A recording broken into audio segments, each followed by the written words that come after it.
ونشهد أن لا إله إلا الله وحده لا شريك له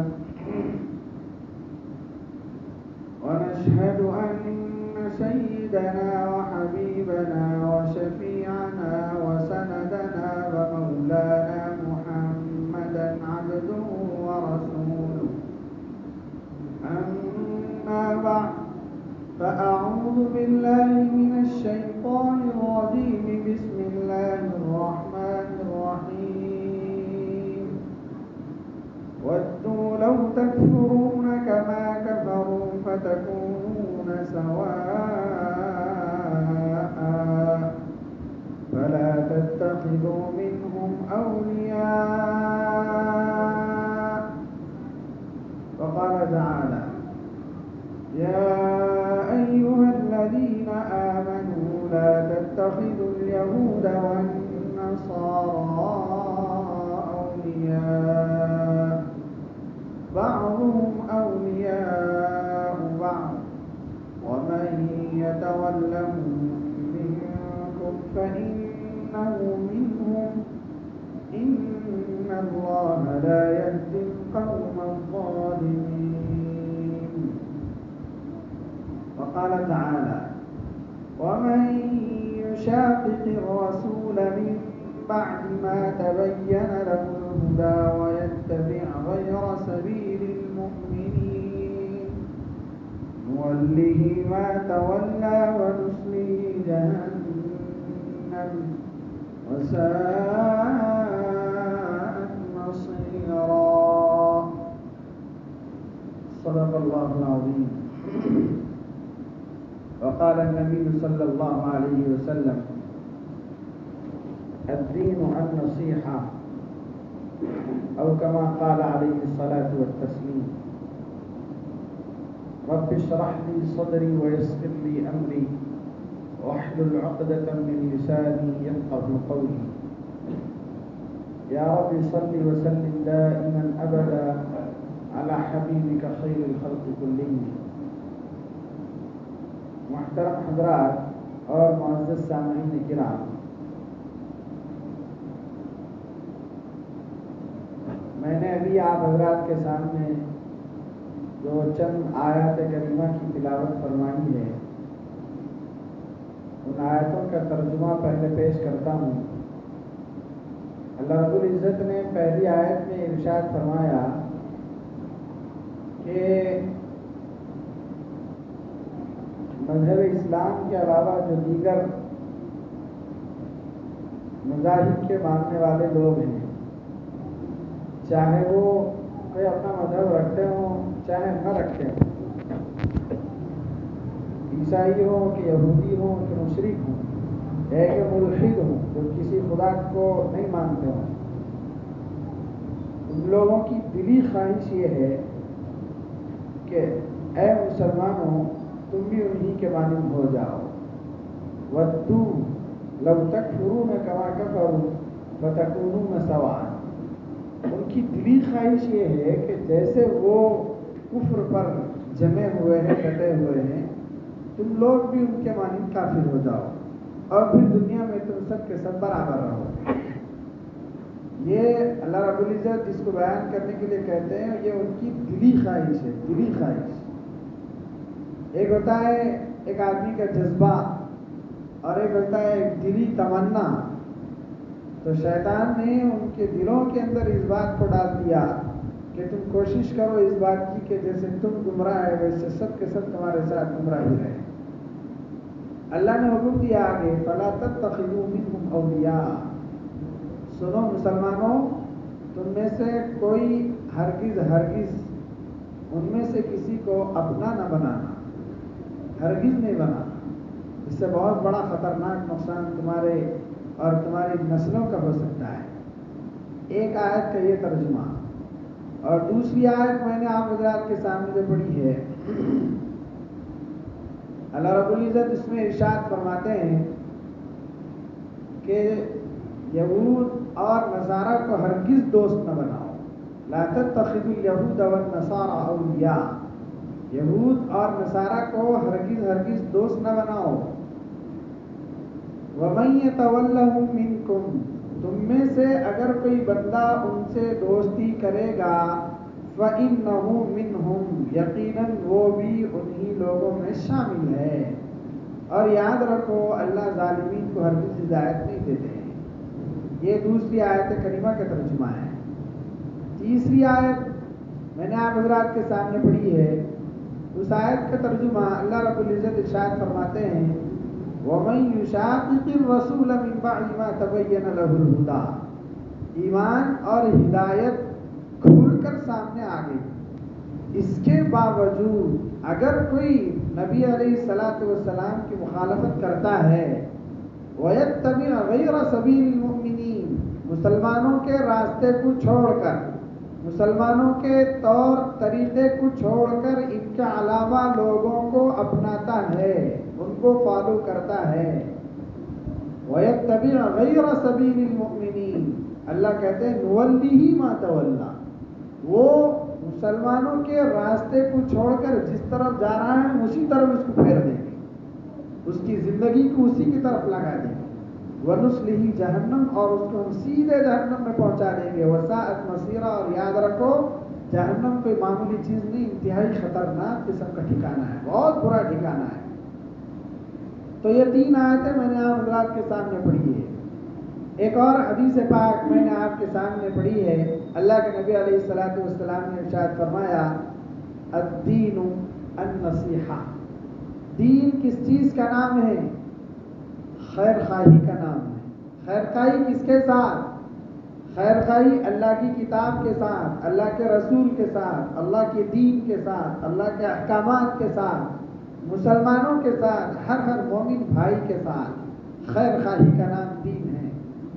تو اللہ کی کتاب کے ساتھ خیر خواہی، اللہ کے رسول کے ساتھ خیر خواہی، مذہب اسلام کے ساتھ خیر خواہی، اور ہر مومن بھائی کے ساتھ ایمانی رشتہ ناتا ہونے کے اعتبار سے خیر خواہی کرنا، اسی کو دین کہتے ہیں، اسی کو مذہب کہتے ہیں۔ اب یہاں سوچنے کی بات ہے، نبی علیہ الصلوۃ والسلام کے ساتھ ہم کیا خیر خواہی کر سکتے ہیں؟ نبی علیہ الصلوۃ والسلام کے ساتھ خیر خواہی کا کیا مطلب ہے؟ یعنی آپ کی جو فکریں ہیں، آپ کی جو تڑپ ہے، ہم ان فکروں کو اور ان تڑپ کو اپنا اوڑھنا بچھانا بنائیں۔ جیسے نبی تڑپتے تھے اور جس چیز کے پیچھے ساری زندگی محنت کرتے رہے، ہم اس چیز کو پہلے اپنی ذات کے اندر لائیں اور پھر اس مشن کو آگے بڑھانے کی ہم کوشش کریں۔ یہ نبی علیہ الصلوۃ والسلام کے ساتھ خیر خواہی۔ آپ علیہ السلام کی عزت پہ آنچ آ رہی ہے، جان کی بازی لگا دیں گے ہم، لیکن نبی علیہ الصلوۃ والسلام کی شان میں ذرا سی بھی گستاخی برداشت نہیں کی جائے گی۔ آپ علیہ الصلوۃ والسلام کے ساتھ خیر خواہی کرنا یہ مذہب ہے، یہ دین ہے۔ اللہ کی کتاب کے ساتھ خیر خواہی، کتاب اللہ کی کیا خیر خواہی؟ یعنی یہ نہیں کہ اس کو ہم کور چڑھا کے اٹھا کے رکھ دیے، یہ نہیں کہ ہم اس کو جزدان میں لپٹ کے اوپر رکھ دیے، یہ نہیں کہ ہم شادی میں گفٹ دے دیے، یہ نہیں کہ ہم دکان کے اندر سجا کے رکھ دیے، یہ نہیں کہ ہم کسی اور جگہ میں اس کو لے جا کے اچھے طریقے سے رکھ دیے۔ یہ خیر خواہی صرف یہ نہیں، کتاب اللہ کے ساتھ خیر خواہی کیا مطلب؟ اس کے جو حقوق ہیں اس کے حقوق ادا کیے جائیں۔ کیسے حق ادا کیا جائے؟ اس کو پڑھا جائے، اس کو سمجھا جائے، اس کو سمجھایا جائے، اس کو اپنی زندگیوں میں لایا جائے، اس کو اپنے دیگر بھائیوں کو بتایا جائے۔ یہ ہے قرآن شریف کا حق، یہ ہے قرآن شریف کے ساتھ خیر خواہی۔ لیکن میرے بھائیوں، ہم نے تو قرآن کریم جیسی عظیم الشان اور محترم الشان کتاب کو صرف تعویذ گنڈے کی کتاب بنا کے رکھ لیا ہے۔ بس یہ کچھ ہو جائے تو کسی پہ دم کر کے پھونک دو، کچھ ہو جائے تو اس میں سے کچھ لے کر گلے میں ڈال دو، کچھ ہو جائے تو تلاوت کر دو، جنات آ گئے تلاوت کر دو، شیاطین ہو گئے تلاوت کر دو، جادو ہو گیا اس کو پڑھ دو۔ میرے بھائیوں، صرف یہ نہیں کہ قرآن کریم کو ہم تعویذ گنڈے کے طور پر ہم استعمال کریں، نہیں، بالکل نہیں۔ پوری دنیا کے اندر جتنی کتابیں ہیں، جتنی باتیں جھوٹی ہو سکتی ہیں، لیکن اللہ کا کلام خدا کی قسم ہرگز جھوٹا نہیں ہو سکتا ہے۔ ہم نے تو ہر چیز کو سمجھنے کی کوشش کی، ہر چیز کو پڑھنے کی کوشش کی۔ زندگی کے اور عمر کے اہم ترین سال ہم کئی کتابوں پہ لگا چکے ہیں، اگر ہم چھوڑے کسی چیز کو تو وہ بس اور بس قرآن کریم کو ہم نے چھوڑا ہے. اس کو نہ ہم نے سمجھنے کی فکر کی، نہ پڑھنے کی فکر کی، اور نہ سمجھانے کی فکر کی، اور نہ اپنے زندگی میں لانے کی فکر کی. ایسا نہیں. اللہ نے کہا، نبی علیہ السلام نے بتایا کہ خیر خواہی جیسے رسول اللہ کے ساتھ خیر خواہی، ویسے اس کتاب کے ساتھ بھی خیر خواہی کرنا ہے. اور اللہ کے نبی علیہ السلام نے بتایا کہ دین خیر خواہی کا نام، خیر خواہی کتاب اللہ کی، نبی علیہ السلام کی، اور ساتھ ساتھ ہر مسلمان بھائی کے ساتھ خیر خواہی. میرے بھائیو اب دیکھیے تو صحیح کہ کیا ہم اپنے بیٹے کے ساتھ جیسی خیر خواہی کرتے ہیں، اپنے بھائیوں کے ساتھ جیسے خیر خواہی کرتے ہیں. میرے بھائیو، اسلام اور ایمان یہ درس دیتا ہے المؤمن للمؤمن کالبنیان یشد بعضہ بعضا، کہ مومن بھائی ایک دوسرے کے لیے کیسے ہیں؟ ایسے جیسے ایک عمارت کھڑی ہوئی ہے تو اس میں ایک اینٹ دوسری اینٹ سے، ایک پتھر دوسرے پتھر سے ملتے جلتے چلے جاتے ہیں، تب جا کر ایک دیوار کھڑی ہوتی ہے. تو مسلمان آپس میں ایک دوسرے کے لیے ایسے ہی ایک اینٹ میں، ایک پتھر میں ایسے مل جل کر جب کھڑے ہوں گے تو کوئی عمارت قائم ہوگی. تو ایک پتھر جیسے دوسری پتھر کے ساتھ خیر خواہی کر رہا ہے، یعنی یہ جانتا ہے کہ اگر میں یہاں سے ہٹوں تو یہ گرے گا، تو یہی اس سارے کے بوجھ کو سنبھال کے کھڑا ہوا ہے کہ ہٹنا نہیں چاہیے، تکلیف ہو حرج کی بات نہیں، سہ لیں گے، لیکن اس عمارت کو قائم رکھا جائے گا. تو میرے بھائیوں، ایک مومن بھائی دوسرے مومن بھائی کے لیے نبی تو بتائے کہ یہ طریقے کے ساتھ کھڑے ہو کے رہنا چاہیے تھا، آپس میں ایک دوسرے کو برداشت کرتے ہوئے، لے کر چلتے ہوئے، ساتھ دیتے ہوئے، پیار محبت کے ساتھ. غلطی تو سب سے ہوگی، انسان بن کر پیدا ہوا ہے، انسانوں کی نسل کی ابتدا جہاں سے ہوئی انہی سے جب غلطی ہوئی ہے تو نیچے والوں سے غلطی کیوں نہیں ہو؟ غلطی تو ضرور ہوگی، لیکن اس کو سہتے ہوئے صبر کے ساتھ خیر خواہی کرنے کا نام یہ دیندار ہے، یہ دین ہے، یہ مذہب ہے. یہی چیز ہم کو نبی علیہ السلام بتا کر گئے ہیں. میرے بھائیوں، آج کے ماحول کو اگر ہم اٹھا کر دیکھتے ہیں ان آیت کریمہ کی روشنی میں اور ان حدیث کی روشنی میں، تو میرے بھائیوں غور کرنے سے سمجھ میں آتا ہے کہ کیا ایمان اور مذہب ایمان، کیا مسلمان اور مومن دنیا میں باقی بھی ہے؟ سوچتے ہوئے حیرت ہوتی ہے، بڑا افسوس ہوتا ہے، بڑا افسوس ہوتا ہے.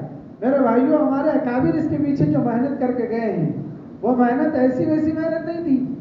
اتنی خطرناک قسم کی بازیاں انہوں نے لگا دی کہ بس ہم آج ان کا نام لے کر صرف جی رہے ہیں. انہوں نے ایسے آنسو اپنے دین کے لیے، اپنے مومن بھائیوں کے لیے گرایا ہے کہ شاید ہم اتنے آنسو اپنی ماں کے انتقال پر بھی نہیں گراتے ہوں. ایک تڑپ، ایک جذبہ کہ کسی طریقے سے میرے اندر اور میرے بچوں کے اندر دین آ جائے، نبی پاک کا طریقہ آ جائے، ہمارا محلہ دیندار بن جائے، ہمارے مسجد کو آنے والے نیک ہو جائیں، میرے خاندان کے لوگوں کے اندر دینداری آ جائے، میری نوجوان نسل یہودیوں کے طرز پہ نہ چلے، نصارہ کے طرز پہ نہ چلے، مشرکین کے طرز پہ نہ چلے. انسانیت کوئی چیز ہے، مذہب کوئی چیز ہے، نبی پاک کی تعلیمات بھی کوئی چیز ہے. میرے بھائی، ہم نے اس کی کیا فکر کی ہے؟ کہاں وہ چیزیں باقی رہی؟ کوئی چیز باقی نہیں. بس ہر ایک کو اپنی اپنی زندگی کا لگا ہوا ہے کہ بس کسی طریقے سے میں کامیاب ہو جاؤں، خوب پیسہ کما لوں اور اچھی طریقے سے زندگی گزارنا سیکھ لوں. نہیں میرے بھائیوں، ایسے کیسے ہو سکتا ہے؟ یہ چیز نہیں تھی. ہمارے اکابر خواجہ معین الدین چشتی رحمۃ اللہ علیہ، حضرت بابا فرید الدین گنج شکر رحمۃ اللہ علیہ، یہ نام ہم نے سنا ہے. میرے بھائیوں، یہ ایسے ویسے بزرگ نہیں بن گئے. ان کا حق صرف یہ نہیں ہے کہ ہم ان کے لیے کچھ ایصال ثواب کا کام کریں. انہوں نے جو محنتی کی ہیں، جو اخلاق پیش کیے ہیں، جو کردار پیش کیے ہیں مسلمانوں کے لیے، مذہب کے لیے، انہوں نے جو تڑپا ہے اس کی تاریخ میں نظیر نہیں ملتی ہے. انہوں نے ایسی ایسی محنتیں کی. میرے بھائیوں، خواجہ نظام الدین اولیاء رحمۃ اللہ علیہ، آج ہم نام سن رہے ہیں صرف، اور ان کے نام کا صرف ایصال ثواب کا کچھ حصہ کر لیتے ہیں، لیکن ان کی زندگیوں کو، ان کی تاریخ کو، ان کی ہسٹری کو پڑھنے کی ضرورت ہے. ہم گاندھی کی تاریخ تو پڑھ رہے ہیں، اس کی ہسٹری تو پڑھ رہے ہیں، لیکن اپنے نبی کی ہسٹری کو بھی نہیں جانا، اپنے دین کو آگے بڑھانے والوں کی ہسٹری کیا ہے اس کو ہم نے جانا ہی نہیں، اور اس کو ہم جاننے کی فکر بھی نہیں کیے ہیں۔ نتیجہ آج آپ دیکھ رہے ہیں اللہ کے نبی علیہ السلام اللہ کے نبی علیہ السلام پر وہی نازل ہو رہی، اللہ کے نبی کہہ رہے ہیں وَمَن يُشَاقِقِ الرَّسُولَ مِن بَعْدِ مَا تَبَيَّنَ لَهُ الْهُدَىٰ وَيَتَّبِعْ غَيْرَ سَبِيلِ الْمُؤْمِنِينَ نُوَلِّهِ مَا تَوَلَّىٰ وَنُصْلِهِ جَهَنَّمَ، کہ جو ایمانیات اور اپنی شریعت کے مل جانے کے باوجود، سمجھ میں آ جانے کے باوجود جو نبی کی مخالفت کر رہا ہے اور مسلمانوں کے راستے سے ہٹ کر غیروں کے طریقے کو اختیار کر رہا ہے، نُوَلِّهِ مَا تَوَلَّىٰ وَنُصْلِهِ جَهَنَّمَ، کہ ہم اس کو اسی کی طرف پھیر دیں گے اور جہنم کے اندر ڈال دیں گے۔ آج دین اور اسلام اور مذہب سے دوری کا نتیجہ دیکھ لیجئے میرے بھائیوں، لوگ کیسے کیسے حالتوں کے اندر نبی علیہ السلام کی مخالفت کرتے چلے جا رہے ہیں۔ نتیجہ امت ارتداد تک پہنچ چکی ہے، ارتداد تک پہنچ چکی ہے۔ ارتداد کا کیا مطلب ہے؟ ارتداد کہتے کس کو ہیں؟ اس چیز کو جاننا چاہیے۔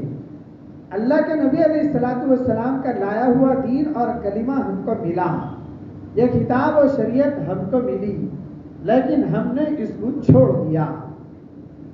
یہ ہے کہ اس سے ہمارے دل بیزار ہو گئے، یہ ہے کہ ہم نے سمجھ لیا کہ اب یہ چیز کام آنے والی نہیں ہے۔ بس جیسے ہی دین کا یا نبی علیہ السلام کی تعلیمات کا استخفاف ہو گیا، یعنی یہ چیزیں ہم کو ہلکی سمجھ میں آنے لگی، ایمان چلا گیا، ختم ہو گئی بات، اب کوئی چیز باقی نہیں۔ آج آپ اندازہ لگائیے ہمارے مسلمان بھائیوں میں سے کتنے بھائی اور کتنے گھرانے ایسے ہیں کہ جن کو اس مذہب کے اوپر یقین ہے کہ ہاں اگر مجھے کامیابی ہو سکتی تو اسی مذہب سے ہو سکتی ہے، میری بلائیں ٹل سکتی ہے تو اسی مذہب کی باتوں سے، میری مصیبتیں دور ہو سکتی ہیں تو اسی مذہب کی باتوں سے دور ہو سکتی، اسی طریقے سے دور ہو سکتی، اس کے علاوہ نہیں۔ کون ہے ایسا؟ آج سب یہی کہنے لگے ہیں کہ ارے وہ بولنے کی باتیں ہیں صاحب، ہوتا کچھ بھی نہیں، اس سے کچھ تو کرنا پڑتا ہے، کچھ تو کرنا پڑتا ہے۔ کیا کرنا پڑتا ہے؟ کیا کر رہے ہیں؟ دیکھیے بھائیوں، ایمان سینے سے جانے کا یہ مطلب نہیں کہ ہم جا کر کہیں گھنٹی میں جائیں گے، اور یہ مطلب نہیں کہ ہم پتھر رکھ کر اس کی پوجا کریں گے، نہیں، یہ ہے کہ خدا اس کی جو وقار اور عظمت ہے دل سے نکل جائے، اور اللہ سے ہوتا ہوا یقین دل سے نکل جائے گا۔ آج یہی تو ہو رہا ہے۔ کیسے حضرت علی میاں ندوی رحمۃ اللہ علیہ نے بتایا تھا کہ اب آگے جو ارتداد آ رہا ہے، یہ ارتداد کا یہ مطلب نہیں کہ ہم کسی اور کے مذہب کا لبادہ اوڑھ لیں گے سیدھے سیدھے، نہیں، بلکہ ہوگا یہ کہ اپنے مذہب پر جو تسلط اور تسلب ہونا چاہیے وہ دل سے نکل جائے گا، وہ پختگی دل سے نکل جائے گا۔ آج نوجوانوں کو آپ بٹھا کر پوچھ لیجئے کہ کیا ان لوگوں کے اندر اتنا یقین ہے اور اتنا کامل ایمان ان کا ہے کہ آگے اگر جو کچھ بھی حالات ہو جائے تو بس اور بس خدا کے علاوہ کوئی کچھ نہیں کر سکتا ہے؟ میرے بھائیوں، وہ چیز اب باقی نہ رہی۔ آج لوگوں کے ہاتھوں سے ایمان جا رہا ہے۔ نتیجہ کوئی بندہ کفریہ اور شرکیہ اعمال کر رہا ہے لیکن وہاں بیماری سے شفا کا امکان ہے، لوگ بھاگ رہے ہیں اپنی شفا یابی کے لیے کہ جسم کسی طریقے سے ٹھیک ہو جائے، چاہے جو ہم بعد میں کلمہ پڑھ لیں گے۔ ارے میرے بھائیوں، ایمان چلا جائے گا۔ فیاضی فتنہ جو جنم لیا وہ یہ کہتا ہے کہ دواؤں کی، میڈیسن کی کوئی ضرورت نہیں، آپ ہمارے یہاں آئیے، ہم آپ کو ہر بیماری سے شفا دلا دیں گے۔ اور اس کے جو عقائد ہیں، شرکیہ عقائد ہیں، شرکیہ باتیں ہیں، شرکیہ اعمال ہیں، اپنے آپ کو نبی کہتا ہے، اور وہ یہ بھی کہتا ہے کہ جس نے میری بات کو نہیں مانا بس وہ سیدھے جہنم میں چلا جائے گا۔ اب وہ اپنے آپ کو نبی ہونے کا دعویٰ تک کر لیا ہے، لیکن لوگوں کو اس کی کوئی پرواہ نہیں کہ وہ بندہ کون ہے، کیا ہے، بس اس کے پیچھے بھاگ رہے ہیں، اس کے پیچھے بھاگ رہے ہیں کہ کسی طریقے سے شفا ہو جائے۔ میں بی پی کی اب تک گولی کھا رہا تھا، جیسے وہاں جانا شروع کیا تو گولی کھانا چھوڑ دیا، شوگر کی گولی چھوڑ گئی، اور اسی طریقے سے جتنی دوائیاں تھی دوائیاں چھوڑ گئی۔ اتنا بہترین اس کے ہاتھ میں اللہ نے شفا رکھا ہے، اور وہ اندر سے ارتداد کی جھال پھیلا رہا ہے اور لوگ مرتد ہوتے چلے جا رہے ہیں۔ شکیل بن حنیف کا ایک فتنہ جنم لیا، وہ کلمہ تو یہی پڑھتے ہیں لا الہ الا اللہ محمد رسول اللہ کا، لیکن وہ شکیل بن حنیف اپنے آپ کے مہدی ہونے کا دعویٰ کر رہا ہے، لوگ اس کو تسلیم کر رہے ہیں اور اس کے فتنے کے اندر مبتلا ہوتے چلے جا رہے ہیں، ایمان جا رہا ہے، مساجد میں آ رہے، نماز بھی پڑھ رہے ہیں، مسلمانوں کے ساتھ اٹھک بیٹھک بھی ہے، مسلمانوں کے جنازوں میں بھی شریک ہے، لیکن ان کے دلوں کے اندر میرے بھائی ایمان ہی باقی نہ رہا، وہ ان کا ایمان جا چکا ہے کسی اور کو نبی ماننے سے، کسی اور کو نبی تسلیم کر لینے سے۔ ایک ایسے ہی اور فتنہ گوہر شاہی کے نام سے ابھی ایک اور فتنہ جنم لے رہا ہے، وہ آپ بھی اس کے واٹس ایپ پہ اور یوٹیوب پر ویڈیوز دیکھ رہے ہوں گے کہ 5-6 افراد کا مجمع بیٹھا ہوا ہے، 10-15 افراد کا مجمع بیٹھا ہوا ہے، وہ ضربے لگاتے ہوئے اپنا چہرہ ہلاتے ہوئے ذکر کرتے ہوئے نظر آ رہے ہیں، وہ لگ رہا ہے کہ ذکر کر رہا ہے، لیکن در حقیقت وہ جو گوہر شاہی نام کا جو بندہ ہے وہ اس کو نبی مان رہے ہیں، اور اس کی اشاعت ہو رہی اور لوگ اس کو تسلیم کرتے چلے جا رہے ہیں کہ کچھ دیر ذکر کرو تو دل کو اطمینان ہو رہا ہے۔ اس اطمینان کس نے دیا؟ یہ گوہر شاہ صاحب نے دیا ہے۔ نتیجہ یہ ہوا کہ سارے کے سارے لوگ بھٹکتے چلے جا رہے ہیں۔ صدیق دیندار انجمن کے نام سے اس نے اپنے نبی ہونے کا دعویٰ کیا، ان کے اعتبار سے ایک نبی وجود میں آیا تھا جس کا نام وہ صدیق، اور اس کے خلفاء چل رہے ہیں، لوگ اس کو تسلیم کرتے جا رہے ہیں، اور وہ بھی ہیں مسلمانوں کے لبادے میں، کلمہ یہی پڑھتے ہیں جو میں اور آپ پڑھتے ہیں، لیکن ان کے عقائد ہی ٹھیک نہیں۔ جب وہ اللہ کے نبی علیہ الصلوۃ والسلام کے علاوہ کسی اور کو نبی مان رہے ہیں، اور نبی کے بعد ان کے حساب سے خلافتیں چل رہی ہیں بھی کہ ابو بکر صدیق جیسے خلیفہ تھے رضی اللہ تعالیٰ عنہ، ان کے یہاں بھی کوئی خلیفہ پیدا ہوا ہے، اس کا انتقال ہوا کہ دوسرا عمر بن خطاب جیسے نبی علیہ الصلوۃ والسلام کے دوسرے خلیفہ ہیں رضی اللہ تعالیٰ عنہ، ان کے یہاں بھی کوئی دوسرا خلیفہ آیا ہے۔ میرے بھائیو، یہ ساری کی ساری چیزیں کیا ہے؟ یہ دین سے اور دینی تعلیمات سے دوری کا نتیجہ ہے کہ دیکھیے جہاں کہیں عقائد میں بگاڑ آئے گا بس امت سیدھے سیدھے ایمان سے ہاتھ دھو دے گی۔ یہ ہرگز نہیں سمجھ لیجیے آپ کہ ایک مومن ایک مسلمان مرتد ہونے کا یہ ہرگز مطلب نہیں کہ یہ جا کر کہیں اور چیز کی پوجا شروع کر دے گا، ایسا نہیں۔ یہ نہیں کہ یہ کہیں چرچ میں چلا جائے گا، یہ نہیں کہ یہ یہودیوں کے عبادت خانے کو چلا جائے گا، بس یہ ہوگا کہ اپنی دین کی جو وقعت اور اہمیت اس کے دل میں ہونی چاہیے وہ چلی جائے۔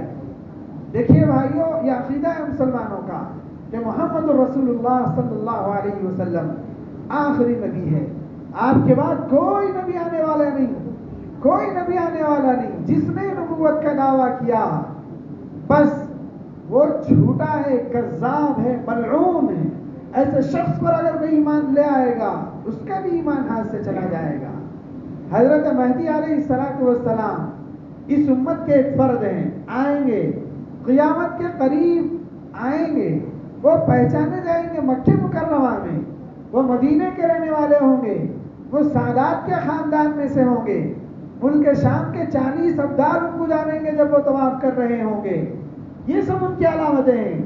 کہیں بہار جھارکھنڈ سے جنم لیا اور وہ اپنے آپ کے مہدی ہونے کا دعویٰ کر رہا ہے شکیل بن حنیف، اور لوگ اس کو مانتے چلے جا رہے ہیں۔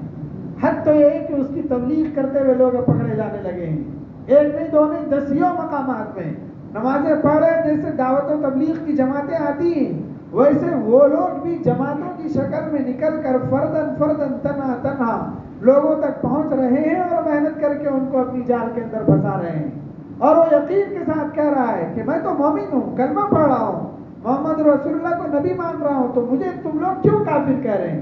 کافر اس لیے کہہ رہے کہ عقیدہ تیرا گڑبڑ ہے، تیرا عقیدہ خراب ہے۔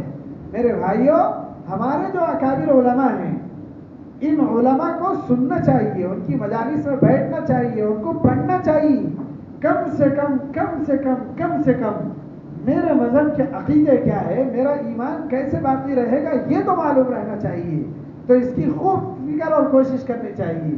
آج کل جو فتنے جنم لے رہے ہیں، ان فتنوں کے خلاف، ان فتنوں کو جاننے کے لیے اپنے خواتین کے اندر کوئی پروگرام کر کے ان کو بھی بتانا چاہیے، ورنہ یہ یہ تو فیاضی فتنہ ہے، یہ تو اتنا تیزی سے عورتوں کے اندر پھیل رہا ہے کہ جگہ جگہ عورتوں کے کیمپ لگ رہے ہیں. کوئی ایک عورت آتی ہے اور ان کو سمجھا کے جاتی ہے. عورتوں تک دین ہم نے کبھی پہنچانے کی فکر ہی نہیں کیا. مرد ہیں تو جمعے کے دن تو کم سے کم آتے ہیں، کچھ سننے کا موقع ملتا ہے. کئی جماعت آ گئی، کچھ سننے کا موقع ملتا ہے. کئی خالی بیٹھے ہوئے ہیں، کچھ موبائل پر سن لیے، کچھ سننے کا موقع ملتا ہے. ان عورتوں کو کون دین سکھائے گا؟ ان تک کیسے بات پہنچے گی؟ نتیجہ میرے بھائیو یہ ہو رہا ہے کہ ساری کی ساری چیزیں جا رہی ہیں، یہ بات تھی کرے، یہ بات تھی کرے. دجال نمودار ہوگا. آج نوجوانوں کا یہ حال ہو چکا ہے، اللہ معاف فرمائے، کہ دجال کون ہے، مہدی کون ہے، یہ بھی نہیں معلوم. میرے بھائیو، ایک کالج کا پڑھنے والا بچہ میرے پاس آیا تو میں اسی بات میں اس سے کہنے لگا کہ حضرت مہدی آئیں گے تب اللہ رب العزت ان کے ذریعے سے پھر سے اس مذہب اسلام کو دوبارہ کھڑا کر کے رکھے گا. تو وہ کہنے لگا ارے آپ مہدی کا نام لے رہے ہیں، وہ تو شاید کوئی جھوٹا نبی ہوگا نا. وہ ارے مہدی جھوٹا نبی نہیں، مہدی علیہ السلام وہ اس امت کے بہت معزز ترین فرد ہیں. معلوم نہیں، علم نہیں، نہ جاننے کی کوشش کی ہے، نہ ان کے ماں باپ نے ان کو بتانے کی کوشش کی ہے. دجال آئے گا تو ملعون ہوگا، کذاب ہوگا، یہودی اس کی پناہ لیتے رہیں گے اور وہ ساری دنیا کے اوپر حکومت کرے گا. اور اللہ رب العزت حضرت عیسیٰ علیہ السلام جب قیامت کے قریب پھر سے آئیں گے، آسمان سے ان کا نزول ہوگا، تو حضرت مہدی علیہ السلام کے ساتھ مل کر اب وہ مسلمانوں کی مدد فرمائیں گے.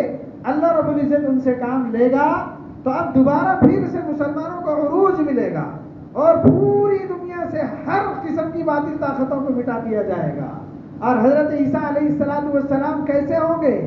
اللہ نے ان کو ایسی طاقت دے رکھی ہوگی کہ ان کی سانس جہاں تک نگاہ جائے گی وہاں تک ان کی سانس جائے گی، اور ان کی سانس جس کافر کو لگے گی وہ وہی مر جائے گا، ختم ہو جائے گا.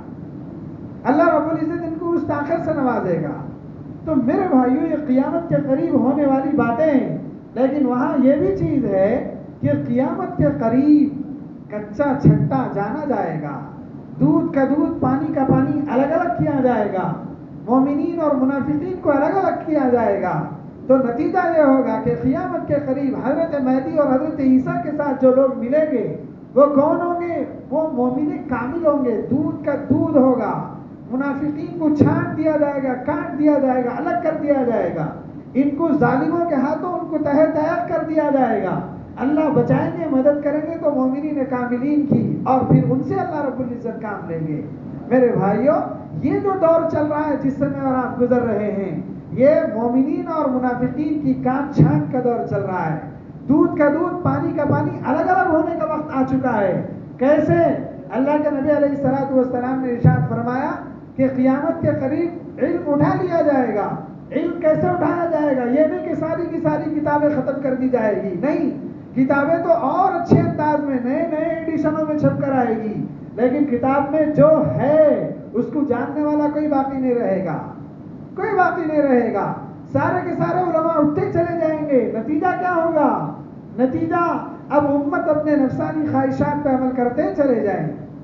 کوئی مسئلہ بتانے والا نہیں، کسی کو مسئلہ پوچھنے کی فکر ہی نہیں. اگر اس وقت کسی کے اندر تڑپ آئی اور وہ مسئلہ پوچھنا بھی چاہے گا تو ڈھنگ کا عالم ہی نہیں ملے گا اس کو، وہ غلط سلط مسئلے بتا دے گا. اتخذ الناس رؤوسا جهالا، جاہلوں کو اپنا سردار بنا لیں گے. نتیجہ کیا ہوگا؟ ان کو علم نہیں، غلط طریقے کے مسائل بتائیں گے اور یہ بھی گمراہ ہو جائیں گے، وہ بھی گمراہ ہو کر تباہی کے دہانے میں چلے جائیں گے. میرے بھائی، یہ دور چل رہا ہے. کافروں کی ساری محنتیں چل رہی ہیں کہ کسی طریقے سے مسلمانوں کو ارتداد پر لا لیا جائے، مرتد بنا دیا جائے. انہوں نے ہر طرح کی بازی لگا دی، ہر طرح کی بازی لگا دی. حتیٰ کہ ابھی آپ نے دیکھا ہے لو جہاد کے نام سے ابھی چند دن تک میں ابھی چل رہا ہے. بس یہ کہ اخبار کی سرخیاں نہیں بن رہی ہیں. انہوں نے کوشش کی، اس بات کی کہ ارے کسی طریقے سے مسلمانوں کی بچیوں کو اپنے جال میں پھنساؤ، پیار اور محبت کے ذریعے سے اس سے شادی کرو. شادی کریں گے تو اتنے لاکھ کا انعام دیا جائے گا، اتنے مہینے تم کو رہنے کے لیے رہائش کا موقع دیا جائے گا، یہ کیا جائے گا، فلاں کیا جائے گا. باطل طاقتیں سر اٹھا کر منڈلاتی پھر رہی، ناچ رہی، اور آپ دیکھ رہے بھی ہیں، میں نے بھی دیکھا، آپ نے بھی دیکھا، ہر شخص نے دیکھا ہوگا کہ ہماری مسلمان بہنیں وہ کہیں تو ویڈیو پر روتے ہوئے نظر آ رہی ہے، کہیں تو کسی کو کاٹ دیا گیا اس کی لاش نظر آ رہی ہے۔ میرے بھائیوں، ایک مومنہ عورت کسی کافر کے ساتھ چلی جائے، کتنی بے غیرتی کی بات ہے۔ سوچنے کا مقام ہے، سوچنے کا مقام ہے۔ اللہ کے نبی علیہ السلام کے دور میں ایک صحابیہ کے شوہر کا انتقال ہو گیا۔ ابھی اس زمانے میں تو کافروں کا مسلمانوں سے نکاح ہو رہا تھا۔ ام سلیم رضی اللہ تعالی عنہ، ان کو ایک مالدار شخص جو کافر تھے، ابھی اسلام قبول نہیں کیے تھے، انہوں نے ایک نکاح کا پیغام بھیجا کہ اگر تم چاہو تو میں تم سے نکاح کرنے کے لیے تیار ہوں۔ بہت بڑا مالدار تھا، لیکن ام سلیم ایمانی غیرت کو سلام کرنا چاہیے، انہوں نے پلٹا کے لکھا کہ تم ایسے شخص ہو کہ تمہارے پیغام کو رد تو نہیں کیا جا سکتا ہے، لیکن کیا کروں، میرے سینے میں اسلام ہے اور تمہارے سینے میں کفر ہے، میں یہ نہیں چاہتی کہ ایک کافر کے ساتھ میں اپنے اسلام کی توہین کروں رہ کر۔ یہ چیزیں تھی ہماری ماں بہنوں کی، آج کہاں چلی گئی وہ چیزیں؟ یا ہماری بچیاں کیوں جا رہی ہیں؟ یا ہمارے بچے کیوں فیس بک پر غلط لوگوں کے ساتھ غلط قسم کے تعلقات قائم کر رہے ہیں؟ میرے بھائیوں، کیا ایک مومن نبی علیہ السلام کا امتی، جس نبی نے اس قوم کے لیے اپنے دانت شہید کروا دیے تھے، جس نبی نے خون بہا دیا تھا، صحابہ نے جان کی بازیاں لگا دی تھی، وہ اس لیے لگائی تھی کہ ہم فیس بک کے اوپر غلط قسم کے لوگوں سے تعلقات قائم کریں، ہم کافروں کے ساتھ، مشرکوں کے ساتھ، یہود و نصارہ کے ساتھ ہم دوستی کریں، ان کی بچیوں کے عشق میں ہم مبتلا ہو جائیں اور ہماری بچیاں ان کے عشق میں مبتلا ہو جائے۔ مذہبی نہیں، یہ تو انسانیت سے بھی گئی گزری چیز ہے۔ یہ انسان کہلانے کے بھی لائق نہیں ہے جو اس طرح کے ناجائز تعلقات رکھتے ہیں اور کیے ہوئے ہیں۔ اللہ کے نبی، اللہ تعالیٰ ارشاد فرماتے ہیں لا تتخذوا اليهود والنصارى اولیاء، ارے وہ یہود و نصارہ جنہوں نے ہر وقت ہر لمحہ تمہارے نبی کو تکلیف پہنچانے کی کوشش کی، کبھی تو راستے میں کانٹے بچھا کر، کبھی تو چکی کا پاٹ سر پر ڈال دینے کے اعتبار سے، کبھی تو ان کے یہاں گوشت پیش کر کے اس میں زہر لگا کر دیا گیا تھا۔ ارے اس نبی نے تمہارے لیے اتنی مشقتیں کی تھی اور آج حیرت ہے کہ تم ان کے لوگوں کے ساتھ دوستی کرنے جا رہے ہیں۔ اللہ نے کہا مسلمانوں، ان باطلوں سے تم دوستی نہ کرو، اگر دوستی کرو گے تمہارا حشر انہی کے ساتھ ہوگا، انہی کے ساتھ تم کو کھڑا دیا جائے گا۔ نولیہ ما تولی ونصلہ جہنم، ہم اسی طرف پھیر دیں گے اور تم کو انہی کے ساتھ جہنم کے اندر ڈال دیں گے۔ میرے بھائیوں، سوچنے کی بات ہے، سمجھنے کی بات ہے۔ ایک ہے آپ کا مذہب اور ایک ہے انسانیت۔ نبی علیہ السلام کبھی یہ نہیں بتائے کہ کسی کافر کو گالی دو، کسی مشرک کو گالی دو، کسی کو مارو، نہیں۔ اللہ کے نبی نے اپنے عمل سے سبق دے کے بتایا کہ اگرچہ کہ جو ہو انسان ہے، بھلائی کا معاملہ کرو۔ تمہارے بازو کوئی غیر کا گھر ہے، اس کو تم سے تکلیف نہیں ہونی چاہیے۔ اگر تم سے اس کو تکلیف ہو رہی ہے تو تم مومن نہیں ہے، تمہارے سینے میں ایمان کامل نہیں۔ اس پڑوسی کا خیال کرو، اگر وہ تمہارا بھائی جو انسان تو ہے، بھوکا سو رہا ہے اور تم پیٹ بھر کے سو رہے ہو، تمہارا ایمان ہی ناقص ہے۔ اس کی بھی روزی روٹی کا خیال کرو، اپنے گھر کی صفائی کا خیال کرو۔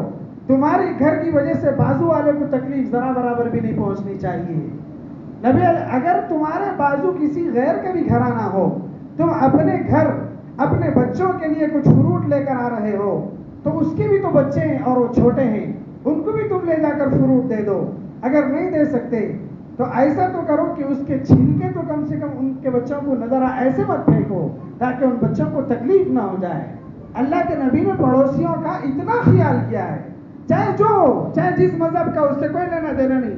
اخلاق تو ایک طرف، لیکن میرے بھائیو شریعت ایک الگ چیز ہے، مذہب ایک الگ چیز ہے، اس کی تعلیمات ایک الگ چیز ہے۔ آج بولنے والے میرے بھائیو باقی ہیں، آج اور آپ میں ہوں اور آپ ہیں، لیکن جب ان بچوں کا کیا ہوگا جو معصوم قسم کے بچے گھروں کے اندر ہیں، بازاروں کے اندر ہیں، رات کو چبوتروں پہ بیٹھ کر اپنا وقت ضائع کر رہے ہیں، ان بچوں کو کون بتائے گا؟ کون سیکھیں گے آخر؟ ان کو کون سکھلائے گا؟ کم سے کم میرے بھائیوں عقائد تو جانیے، خدا کے لیے جان لیجیے، ورنہ یہ جو فتنے آ رہے ہیں اور میں اور آپ دیکھ رہے ہیں کہ ان فتنوں کے اندر ایک ہی بات دیگر ہاتھ دھوتے چلے جائیں گے۔ مجھے بہت ہی افسوس کے ساتھ یہ بات بتانا پڑ رہا ہے کہ ہمارے قریبی ساتھی جو کئی سال دعوت و تبلیغ کی محنت سے جڑے رہے ہیں، کئی سال دعوت و تبلیغ کی محنت سے جڑے رہے، وہ میرے رشتے کے، میرے خاندان کے ہیں، لیکن جب وہ فیاضی فتنے کا عروج ہوا تو وہ اور ان کی بیوی اس فرقے کے مبلغ بن گئے۔ حیرت ہوئی، میں ان کے یہاں گیا اور جا کے پوچھا، ارے آپ اتنا ٹائم، اتنا وقت لگائے ہوئے آپ یہ سب کیوں کر رہے ہیں؟ وہ سیدھے سیدھے یہی کہہ رہے ہیں کہ اس کے اندر برائی کیا ہے۔ میں نے کہا آپ جانے تو ہیں کم سے کم اس کا بیک گراؤنڈ کیا ہے؟ صرف تمہاری بی پی کی گولی چھوٹ رہی ہے، تمہاری شوگر کی گولی چھوٹ رہی، تو تم ایک بندہ یہ کہہ رہا ہے کہ تم مجھے نبی مانو، میں تم کو میڈیکل سے رہا کر دوں گا، تو ہم نبی مان لیں گے؟ ارے 2 کوڑیوں کے لیے ہم اپنا ایمان بیچ دیں گے؟ ایسے کیسے ہو سکتا ہے؟ میرے بھائیوں عقائد جاننے کی ضرورت ہے۔ فتنہ کوئی بھی یہ نہیں آپ کے سامنے آ کر کوئی یہ کہہ کر نہیں کھڑا ہوتا کہ تم مرتد بن جاؤ، مذہب چھوڑ دو، نہیں، یہ نہیں کہتا کوئی۔ ہر کوئی یہی کہتا ہے کہ میں بھی مسلمان ہی ہوں، ہم بھی مسلمان ہیں، آپ کلمہ پڑھ رہے ہیں، ہم بھی کلمہ پڑھ رہے ہیں۔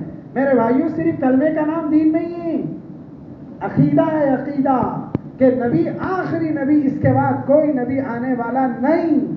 اگر کسی نے اپنے آپ کو نبی باور کرا کر آپ کے لیے کئی زمینیں رجسٹری کرا رہا ہے، ہمیں نہیں چاہیے یہ ساری زمینیں، ہم کو بس وہی آخری نبی چاہیے، اس کے علاوہ کوئی اور نبی نہیں چاہیے۔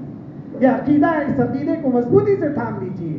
اگر کہیں بھی ذرا سے بھی آپ کو بھانپ بھی لگ جائے کوئی نبوت کا دعویٰ کر رہا ہے، 100 ہاتھ پیچھے بھاگیے، اس سے 100 قدم ہٹ جائیے، اپنے کو بھی بچائیے، اپنے گھر والوں کو بھی بچائیے۔ ان معصوم بچوں کے سامنے کبھی تو گھروں کے اندر اپنے عقائد کی کتابیں یا عقائد پر بیانات یا کسی کو بلا کے ایک آدھ مرتبہ تو بتا دیجیے کہ عقیدے جان لیں بچے۔ میرے بھائیوں ہم لوگ کوشش، مسجد کا مطلب یہ نہیں کہ صرف یہاں جب مسجد میں اعلان ہو جائے تو 1-2 روپے چندہ ڈال دو اور کسی طریقے سے مسجد کا حق ادا کر کے چلے جاؤ، نہیں، یہ نہیں۔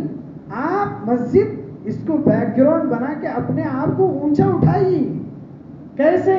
دین کے اعتبار سے، تعلیم کے اعتبار سے، مذہب کے اعتبار سے، مدد کے اعتبار سے، پڑوسیوں کے حقوق کے اعتبار سے، بیماروں کے حساب سے آپ کو بیک گراؤنڈ ہونا چاہیے۔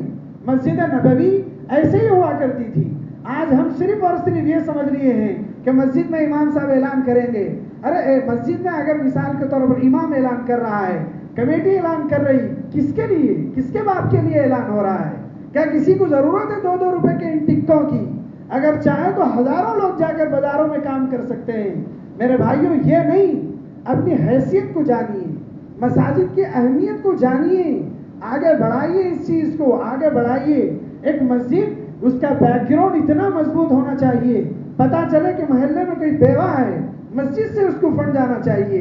ایک مسجد، پتا چلے کہ محلے میں کوئی بیمار ہے، سارا کا سارا علاج مسجد کی جانب سے ہونا چاہیے۔ پتا چلے کہ کوئی امتداد کے دہانے پر پیسے نہ ہونے کی وجہ سے جا رہا ہے، مسجد اس کو بیک سپورٹ دینا چاہیے۔ میرے بھائیوں مسجد کا تو یہ مطلب ہوتا ہے، یہ مطلب نہیں کہ صرف ہم آئے اور مسجد کے ٹوائلٹوں کو استعمال کر لیے۔ الامان الحفیظ، ہم نے اللہ کے گھروں کو ٹوائلٹوں سے بھی بدتر بنا دیا ہے کہ آج ہم استعمال کر رہے ہیں تو صرف ٹوائلٹ کے لیے آئے اور چلے گئے۔ میرے بھائیوں ایک بھائی سمجھ کر دل کے درد کے ساتھ کہتا ہوں، خدا کے لیے سمجھ لیجئے، اللہ کے لیے سمجھ لیجئے، اگر ہم اب نہیں سمجھیں گے یہ نسل ہمارے ہاتھوں میں نہیں رہے گی۔ میرے بھائی آج میں اور آپ دیکھ رہے ہیں کہ آج ان بچوں کو اگر کسی نوجوان بچہ فون میں دیکھ رہا ہو اور اس کا باپ اس کو مسجد کو بلانے کے لیے کہے، کوئی بچہ آنے کے لیے تیار ہے؟ پب جی گیم کھیل رہا ہو اور نماز ہو رہی ہو، باپ بچے سے کہے کہ بیٹا نماز کو آجا، آئے گا وہ؟ ہمارے نوجوان ہاتھوں سے نکل رہے ہیں، احساس نہیں ہو رہا ہے ابھی میرے بھائیوں، احساس نہیں ہو رہا ہے۔ نوجوانوں آپ سے درخواست کرتا ہوں کہ تم خود جاگو، خدا کے لیے جاگو، کہ کسی طریقے سے اپنا ایمان بچاؤ، مذہب بچاؤ، عقیدے کو بچاؤ، جانو تو صحیح کہ کیوں پیدا ہوئے ہیں دنیا کے اندر، خدا کے لیے جانو۔ اللہ کے لیے جانو، ورنہ میرے بھائیوں یہ آنکھ سب کی بند ہونے والی ہے۔ آج ہم ہیں، یہ طے ہے کہ کل نہیں رہیں گے۔ اب دنیا سے جب جائیں گے تو کیا چیز ہمارے کام آئے گی؟ یہ جسم کیڑے کھا لیں گے، کمایا ہوا پیسہ اولاد راش کرے گی، دوسرے لوگ راش کریں گے، میں میرے یہاں اپنے رب کے یہاں کیا لے کر جاؤں گا؟ روح اللہ کے یہاں جائے گی، میرے اعمال میرے ساتھ قبر کے اندر آئیں گے، کوئی چیز ساتھ آنے والی نہیں، خدا کی قسم آنے والی نہیں۔ آنکھ بند ہوگی تب اس کا احساس ہوگا۔ اللہ رب العزت سے دعا ہے کہ اللہ پاک مجھے اور آپ کو سمجھنے کی توفیق نصیب فرمائے، اپنے ایمان کو بچانے کی توفیق نصیب فرمائے، عقیدے کو سمجھنے کی توفیق نصیب فرمائے، مسجدوں کی اہمیت کو سمجھنے کی توفیق نصیب فرمائے، اپنی نسلوں کے اندر ایمان اور ایمان کی دیا جلانے کی اللہ ہم تمام کو توفیق نصیب فرمائے۔ آمین وآخر دعوانا الحمد للہ رب العالمین۔